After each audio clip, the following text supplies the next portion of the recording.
The Supreme Leader suggests the only thing worth talking to the Americans about is ending sanctions, and even then he doesn't hold out much hope.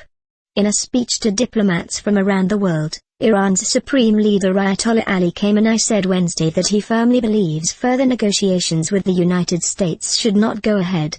Iran is willing to cooperate with any country in the world, he said, with two exceptions, the Zionist regime and the U.S., although Khamenei did not go so far as to forbid the Iranian delegation from continuing the extended negotiations with the United States over Iran's nuclear program and the sanctions imposed to curtail it. He warned against the dangers of engaging with the U.S. on all other international matters.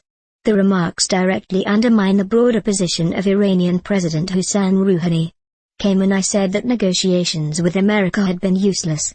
Contrary to assertions that talks had opened Iran up to the world, making it a more significant player on the international stage, Khamenei said that over the past year U.S. leaders had become increasingly hostile, insulting Iran with their exuberant demands, extending sanctions, and spreading propaganda that portrayed Iran as a country that vacillated and couldn't make up its mind up.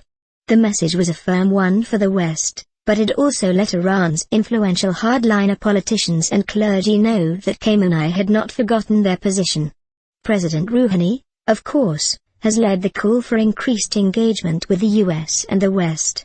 He and Foreign Minister Javad Zarif have worked hard to deliver a message of hope around negotiations, ensuring the public are made aware of just how important they are to the future of Iran's economy, as well as to its standing on the international stage.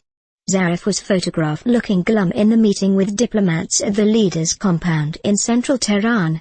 The foreign minister's familiar smile was nowhere to be seen on any of the Iranian websites covering the event. In sharp contrast with Khamenei's address Wednesday, Rouhani has talked about the promising future if sanctions are eased, the practicalities of working with the U.S. to combat Islamic State insurgents in Iraq, and the greater opportunities to tackle world issues.